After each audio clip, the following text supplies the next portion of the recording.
గురూజీ 72 గంటల్లోనే ఫోన్లోని అద్భుతమైన జ్యోతిష్య పరిష్కారం చూపిస్తారు. నమ్మండి, నమ్మకపోండి, ఇది నిజం. శ్మశాన కాళి రుద్ర చౌడీదేవి ఆరాధకులు నంబర్ 1 వశీకరణ స్పెషలిస్ట్ గురూజీ. మనిషి పుట్టుక నుండి చనిపోయే వరకు వచ్చే అన్ని క్లిష్టమైన సమస్యలకు పరిష్కారం ఇక్కడ లభిస్తుంది. విద్య, ఉద్యోగం, వ్యవహారం, స్త్రీ ప్రేమ, పెళ్లి, సంతానం, స్త్రీ పురుష వశీకరణం, భూవశం, భార్యాభర్తల కలహాలు, కోర్టు సమస్యలు, విడాకుల సమస్యలు, చేతబడి, అప్పుల బాధ, ఇంకా మీకు ఎలాంటి సమస్యలు ఉన్నా 72 గంటల్లోనే.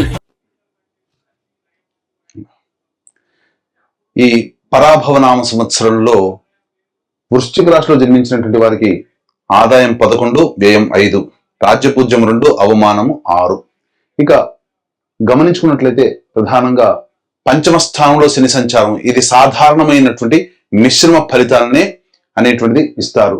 కాబట్టి ఈ సంబంధించినటువంటి శని యొక్క ప్రభావం వల్ల మిశ్రమ ఫలితాలు అనేటువంటివి ఈ సంవత్సరం అంతా ఉంటాయి. శని సాధారణంగా యోగిస్తాడు. ఇక ప్రధానంగా చూసుకున్నట్లయితే డిసెంబర్ 5వ తారీఖు వరకు అర్ధాష్టమ రాహు యొక్క ప్రభావము ఈ యొక్క వృశ్చిక రాశిలో జన్మించినటువంటి వారికి, దీంతో పాటుగా అష్టమ స్థానంలో గురువు యొక్క సంచార ప్రభావం, వెరసి శని కూడాను సాధారణంగా యోగిస్తున్నటువంటి ఈ కారణం, కేతువు కూడాను తీసుకున్నటువంటి నిర్ణయాలలో అనిశ్చితిని కలగచేస్తుండడము. కాబట్టి ప్రధానంగా మేజర్ గా ఈ సంబంధించినటువంటి మే 31వ తారీఖు వరకు గురువు కూడా వీటికి తోడై ఉన్నటువంటి కారణం చేత సాధారణంగా వృశ్చిక రాశిలో జన్మించినటువంటి వారికి కాస్త ఒడిదుడుకులు, ఇబ్బందులు అనేటువంటివి ఉంటాయి. ప్రతి పనులలో ఆటంకాలు అనేటువంటివి మే 31వ తారీఖు వరకు చాలా డ్రాస్టిక్ గా నెగిటివ్ చేంజెస్ అనేటువంటివి చూసే అవకాశం ఉంటుంది.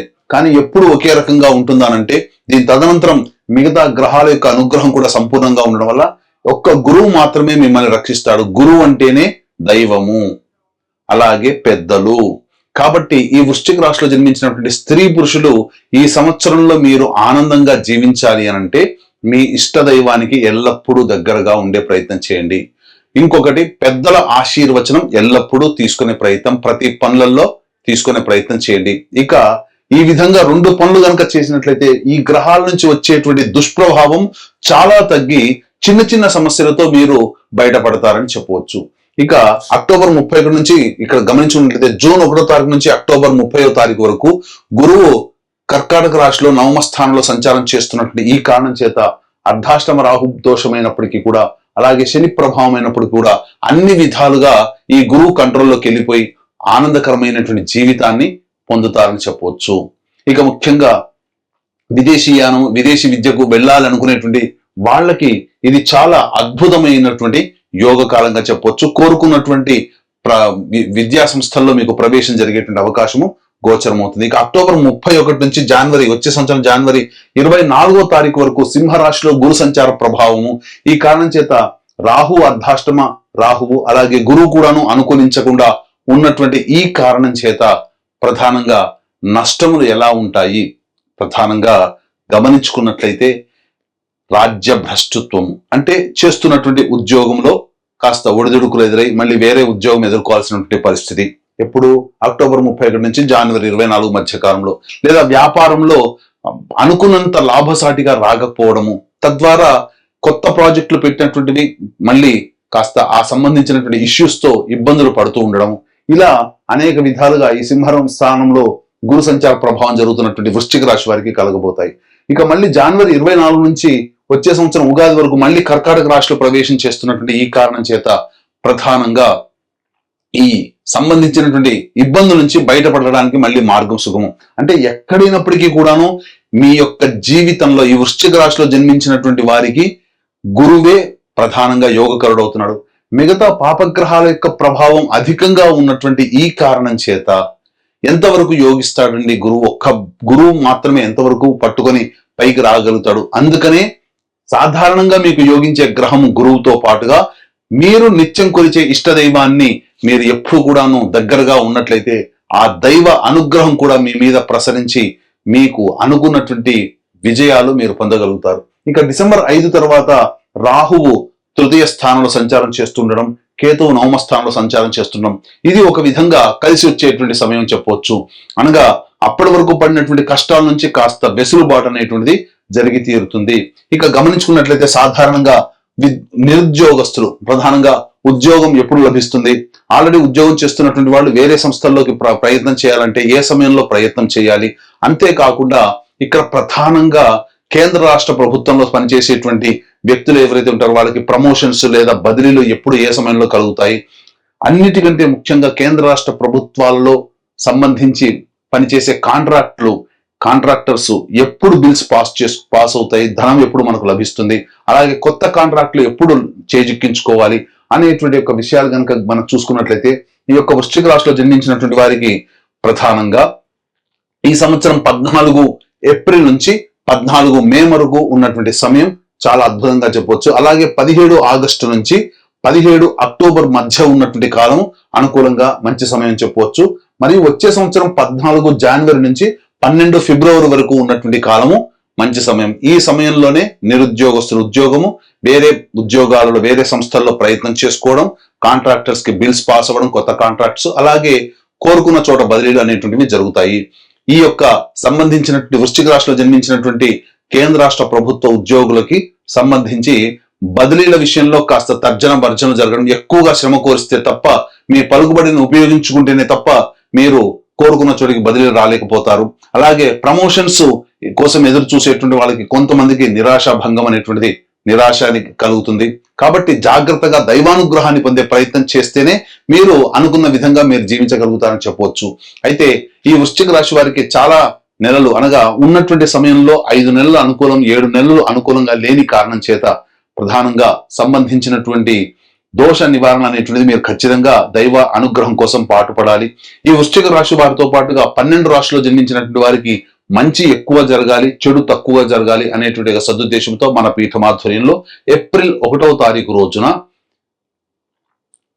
చైత్ర పౌర్ణమి సందర్భంగా సాయంకాలం 6 గంటలకి అనగా హస్త నక్షత్రం ఉన్నటువంటి అతి శీఘ్ర ఫలితాన్ని ఇచ్చే హస్త నక్షత్రం ఉన్నటువంటి రోజున సంబంధించి సర్వదోష నివారణ పూజల హోమాలలో భాగంగా నవగ్రహాల యొక్క అనుగ్రహం కోసం నవగ్రహ పాశుపత హోమము, అలాగే ఆరోగ్యం కోసం మృత్యుంజయ హోమము, అలాగే సకల కార్యసిద్ధికి శత్రుజయానికి సర్వకార్య సిద్ధికి సుదర్శన హోమము, రుద్ర హోమంతో పాటుగా విద్య ఉద్యోగ ప్రాప్తి, దాంపత్య వివాహ ప్రాప్తి కోసమే లక్ష్మీ మూలమంత్ర సంపుటిత లక్ష్మీ సూక్త హోమాన్ని జరిపించి శక్తిపాతం చేసినటువంటి కరుంగలి మాల ఇవ్వడం జరుగుతుంది. అవకాశం ఉన్నటువంటి వాళ్ళు 1వ తారీఖు రోజున మధ్యాహ్నం 3 గంటల లోపల స్క్రీన్ పై కనిపిస్తున్నటువంటి నెంబర్కి కాంటాక్ట్ చేసి మీ గోత్రనామాదులు నమోదు చేసుకోవచ్చు. ఇక గమనించుకున్నట్లయితే ఈ యొక్క వృశ్చిక రాశిలో జన్మించినటువంటి వారికి 2 ఏప్రిల్ నుంచి 10 మే వరకు ఉన్నటువంటి సమయం ప్రధానంగా గమనించుకుంటే ఆరోగ్యం పట్ల శ్రద్ధ వహించాల్సినటువంటిది, శస్త్రచికిత్సలు జరిగేటువంటి అవకాశం కూడా గోచరమవుతుంది. అలాగే ఎక్కువగా ధన నష్టం సూచిస్తుంది, సరిగ్గా నిద్ర పట్టలేని పరిస్థితి ఎదురవుతుంది, సంతానం కొరకై ఎక్కువగా ఆందోళన చెందాల్సినటువంటి పరిస్థితి. ఇక 11 మే నుంచి 19 జూన్ మధ్య ఉన్నటువంటి కాలం అన్ని విధాలుగా అనుకూలంగా ఉండేటువంటి సమయముగా చెప్పబడుతుంది. ఏ పని చేసినా కూడా ఆ పనులలో విజయమే మీ సొంతం అవుతుంది. కాకపోతే గురువు అనుగ్రహం లేకపోవడం, కాబట్టి పెద్దల సలహాలు సూచనలతో కనుక ఉన్నట్లయితే ఈ యొక్క 11 మే నుంచి 19 జూన్ మధ్య ఉన్నటువంటి కాలం సంపూర్ణంగా విజయంగా ఉంటుందని చెప్పవచ్చు. 20 జూన్ నుంచి 1 ఆగస్టు మధ్య ఉన్నటువంటి కాలం చేస్తున్నటువంటి వృత్తి ఉద్యోగ వ్యాపారాల్లో కాస్త ఒడిదుడుకులు ఇబ్బందులు అనేటువంటి ఎదురవ్వడము, అలాగే ధనము నష్టమవడం, మీ యొక్క వాక్కు వలనే ఎక్కువగా సమస్యలు కొని తెచ్చుకోవడము, జీవిత భాగస్వామి వ్యాపార భాగస్వామి మధ్య విభేదాలు ఏర్పడడం జరుగుతుంది. ఇక 1 ఆగస్టు నుంచి 17 సెప్టెంబర్ మధ్య ఉన్నటువంటి కాలం ఏదైతే ఉంటుందో ముఖ్యంగా జ్వర పీడితులు అయ్యేటువంటి అవకాశం గోచరమవుతుంది. ధనం నష్టం ఎక్కువగా ఉంటుంది. తెలిసిన వారు సోదర సోదరుల వలన ఎక్కువగా నష్టము, వాళ్ళని నమ్మి మోసపోవడం అనేటువంటిది జరుగుతుంది. ఇక 18 సెప్టెంబర్ నుంచి 11 నవంబర్ మధ్య ఉన్నటువంటి కాలం ఏదైతే ఉంటుందో అనవసరమైనటువంటి ప్రయాణాలు చేయాల్సినటువంటి పరిస్థితి రావడం, అలాగే ఇతరులని గుడ్డిగా నమ్మడము, తద్వారా వాళ్ళకి రుణాలు చేయడం అనేటువంటిది జరుగుతుంది. గృహంలో మనశ్శాంతిని కోల్పోతారు. వాహనం నడిపేటప్పుడు జాగ్రత్తలు పాటించాలి. తల్లిగారి ఆరోగ్యం పట్ల శ్రద్ధ వహించాలి. ఇక ప్రధానంగా 12 నవంబర్ నుంచి 8 సెప్టెంబర్ మధ్య ఉన్నటువంటి కాలం ఏదైతే ఉంటుందో ఈ కాలము చాలా అద్భుతమైనటువంటి సంతోషం, మానసికమైనటువంటి సంతోషం అనేటువంటిది కలుగుతుంది. కానీ ప్రధానంగా మీరు అత్యుత్సాహము ఉండడం వల్ల ఎక్కువగా ఇబ్బందులు పడతారు. వాహనాన్ని నడిపేటప్పుడు కూడా జాగ్రత్తలు పాటించాలి. సంతానం మూలంగా కష్ట నష్టాలు సమస్యలు ఎదురవుతాయని చెప్పవచ్చు.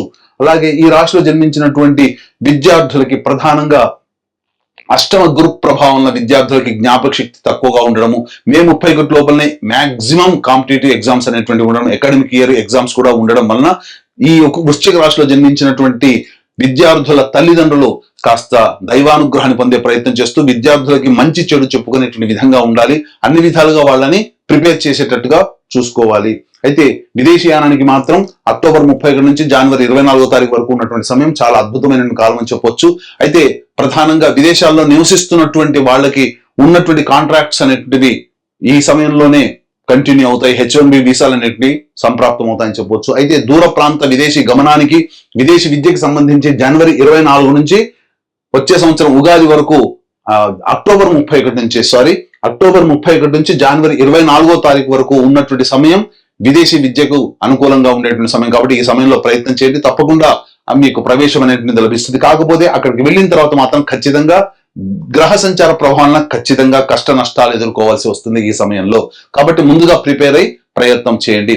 ఇక ఈ రాశిలో జన్మించినటువంటి రాజకీయ రంగ ప్రముఖులు ఎవరైతే ఉంటారో వాళ్ళు ప్రధానంగా వాలంటరీ సర్వీస్ చేసుకోవడమే చాలా ఉత్తమమైనటువంటి విషయం గమనించుకోవాలి. పార్టీ పెద్దల యొక్క అనుగ్రహం ఉన్నప్పటికీ కూడాను ఎక్కువగా ధనం మంచినీళ్ళ ఖర్చు అవుతుంది. ప్రజల ఆదరణ పొందడం కోసం మంచి మంచి పనులు చేసే ప్రయత్నం చేయండి. ఎన్నికల్లో పోటీ చేస్తే చాలా అతి కష్టం మీద విజయాన్ని పొందుతారు. కాబట్టి అన్ని విధాలుగా చూసుకొని జాగ్రత్తగా పోటీ చేస్తే మంచి ఫలితాలు పొందుతారు. ఈ యొక్క రాశిలో జన్మించినటువంటి సినీ కళారంగంలో ఉన్నటువంటి వాళ్ళు 24 ఫ్రేమ్స్, అలాగే electronic and printing media, social మీడియాలో ఉన్నటువంటి వాళ్ళకైతే మాత్రం మీ దగ్గర ఉన్నటువంటి ధనాన్ని పెట్టుబడిగా ఎదుటి వాళ్ళకి ఇవ్వడం అనేటువంటిది కానీ చేయకండి. తద్వారా మీరు ఎక్కువగా నష్టపోతారు. అలాగే మీరు నమ్మినటువంటి వాళ్ళ వల్లనే ఎక్కువగా నష్టం పోయేటువంటి అవకాశం ఉంటుంది. కాబట్టి జాగ్రత్త పడండి. జూన్ 1 నుంచి అక్టోబర్ 30 మధ్య కాలంలో మంచి ఆఫర్స్ రావడం, మంచి సంస్థల్లో పనిచేసే అవకాశం పొందడం, తద్వారా అన్ని విధాలుగా యోగదాయకంగా ఉండేటువంటి పరిస్థితి ఉంటుందని చెప్పొచ్చు. ఏ తర్వాత చెప్పుకొచ్చేది ఏమిటంటే వచ్చే సంవత్సరం జనవరి 24 నుంచి ఉగాది వరకు ఉన్నటువంటి సమయంలోనే మీకు ప్రాముఖ్యత కలిగినటువంటి పాత్ర ద్వారా కీర్తి ప్రతిష్టలు పెరిగి అవార్డులు, రివార్డులు సొంతం చేసుకుంటారని చెప్పవచ్చు. ఇక ఈ రాశిలో జన్మించినటువంటి రైతులైతే ప్రధానంగా 2 పంటలలో మొదటి పంట కంటే రెండో పంటనే అత్యధికంగా లాభాలు అనేటువంటివి ఉంటాయి. కౌలుదారులకి కాస్త కష్టం అనేటువంటిది ఉంటుంది. రుణాలు చేయాల్సినటువంటి పరిస్థితి వస్తుంది. దిగుబడి సాధారణంగా ఉండడం, రాబడి కూడా దానికి తగ్గట్టుగానే ఉండడం వల్ల మరీ అంత గొప్పగా ఊహించినటువంటి ఫలితాలు ఈ యొక్క రాశిలో జన్మించినటువంటి రైతులు పొందలేరు. అయితే ప్రధానంగా ఈ రాశిలో జన్మించినటువంటి క్రీడాకారులకు మాత్రం, ప్రోత్సాహకాలకు మాత్రం నిరాశ అని చెప్పవచ్చు. మీకు మీరే స్వయం కృషితో ముందడుగు వేసే ప్రయత్నం చేయండి. కానీ ఈ సంవత్సరం కన్నా వచ్చే సంవత్సరం జనవరి తర్వాత మీ జీవితం బాగా ఉంటుందని నమ్మకంతో ముందడుగు వేసే ప్రయత్నం చేయండి. ఆ వచ్చే సంవత్సరం జనవరి తర్వాతనే మీ జీవితంలో మంచి జరిగే అవకాశం ఉంటుంది. ఇక మరీ ముఖ్యంగా గమనించుకున్నట్లయితే ఈ రాశిలో జన్మించినటువంటి వాళ్ళకి నూతన గృహం అనేటువంటిది జూన్ 1వ తారీఖు నుంచి అక్టోబర్ 30వ తారీఖు మధ్య కాలంలో నూతన గృహ ప్రాప్తి అనేటువంటిది గోచరమవుతుంది. ఇక ప్రధానంగా ఈ రాశిలో జన్మించినటువంటి స్త్రీ పురుషులకి బాగా ప్రయత్నం చేస్తే తప్ప వివాహ సంబంధాలు కుదరవు. అలాగే సత్సంతాన ప్రాప్తి కూడా సూచన చేస్తుంది. కాబట్టి మంచి సంతానం అనేటువంటిది ప్రధానంగా చూసుకున్నట్లయితే జూన్ 1 నుంచి అక్టోబర్ 30వ తారీఖు వరకు సంతాన ప్రాప్తి అనేటువంటిది గోచరమవుతుంది. ఇక ఏ తర్వాత ఈ సంబంధించినటువంటి వృశ్చిక రాశిలో జన్మించినటువంటి వారికి ఈ సంవత్సరం సాధారణమైనటువంటి ఫలితాలే ఎక్కువగా గోచరమవుతున్నాయి. మరి ముఖ్యంగా ఈ రాశిలో జన్మించినటువంటి స్త్రీలకి కనుక గమనించుకున్నట్లయితే గతంలో కంటే కూడా గౌరవ మర్యాదలు తక్కువగా ఉండడము, కుటుంబ సభ్యులు మీ యొక్క అభివృద్ధిని చూసి ఓర్వలేకపోవడము, లేకపోతే మిమ్మల్ని కించపరిచే విధంగా ఉండడము అనేటువంటిది, ఏదైనా కానీ తక్కువ చేసి చూడడం అనేటువంటిది మీకు మనశ్శాంతిని లేకుండా చేస్తుంది. విలువైనటువంటి ఆభరణాలు, అలాగే గృహోపకరణాలు చోరీకి గురయ్యే అవకాశాలు కూడా గోచరమవుతున్నాయి. కాబట్టి జాగ్రత్తలు పాటించండి. అలాగే ఎవరికి కూడా నమ్మి డబ్బులు అప్పుగా ఇవ్వడం అనేటువంటి చేయకండి. నమ్మి లేదా దయతో, జాలితో గనుక సహాయం చేస్తే ఆ సహాయం చేసిన వ్యక్తులే మళ్ళీ మీకు ఇబ్బందికర పరిస్థితులు ఉంటాయి. అంతేకాకుండా మీరు చేసేటువంటి ప్రతి ప్రయాణంలో మీకు వెనకడునే ఉంటూ నటిస్తూ మిమ్మల్ని వెన్నుపోటు పొడిచే వ్యక్తులు ఎక్కువ ఉంటారు. కాబట్టి వాళ్ళ పట్ల ఒకంత జాగ్రత్తగా ఉండండి. ఏది ఏమైనప్పటికీ కూడాను దైవానుగ్రహం ఉంటే తప్ప ఈ వృశ్చిక రాశిలో జన్మించినటువంటి స్త్రీ పురుషులు ఎవరైనా కానీ ఆనందంగా ఉండలేరు. కాబట్టి ఈ యొక్క వృశ్చిక రాశిలో జన్మించినటువంటి వారు ప్రధానంగా మీ ఇంటికి సంబంధించి ఉత్తర దిశలో ఉన్నటువంటి శివాలయానికి చేరుకొని లేదా విష్ణు ఆలయానికి చేరుకొని అక్కడ 3 రోజుల పాటు అభిషేకము, అర్చన జరిపించుకున్నట్లయితే చాలా మటుకు ఆ దేవతానుగ్రహం వలన మీకు ఉన్నటువంటి సమస్యలన్నీ కూడా తొలగిపోతాయి. అంతేకాకుండా ఏప్రిల్ 1వ తారీఖు రోజున చైత్ర పౌర్ణమి సందర్భంగా మన పీఠమాధ్వర్యంలో జరిగే సర్వదోష నివారణ పూజలు, హోమాలలో గోత్రనామాలు నమోదు చేసుకుని కరుంగలి మాలని సొంతం చేసుకోవడం ద్వారా మీ భవిష్యత్ అంతా కూడా ఆశాజనకంగా ఉండడము, అలాగే ఈ యొక్క సర్వదోష నివారణ పూజల్లో భాగంగా మీకు ఆ నవగ్రహాల యొక్క అనుగ్రహం సంపూర్ణంగా కలిగి ఆనందకరమైన జీవితాన్ని పొందుతారని ఆకాంక్షిస్తూ సర్వం శ్రీ ఉమామహేశ్వర పరబ్రహ్మార్పణమస్తు. ఎన్ని మినిట్స్ వచ్చింది ఆయన?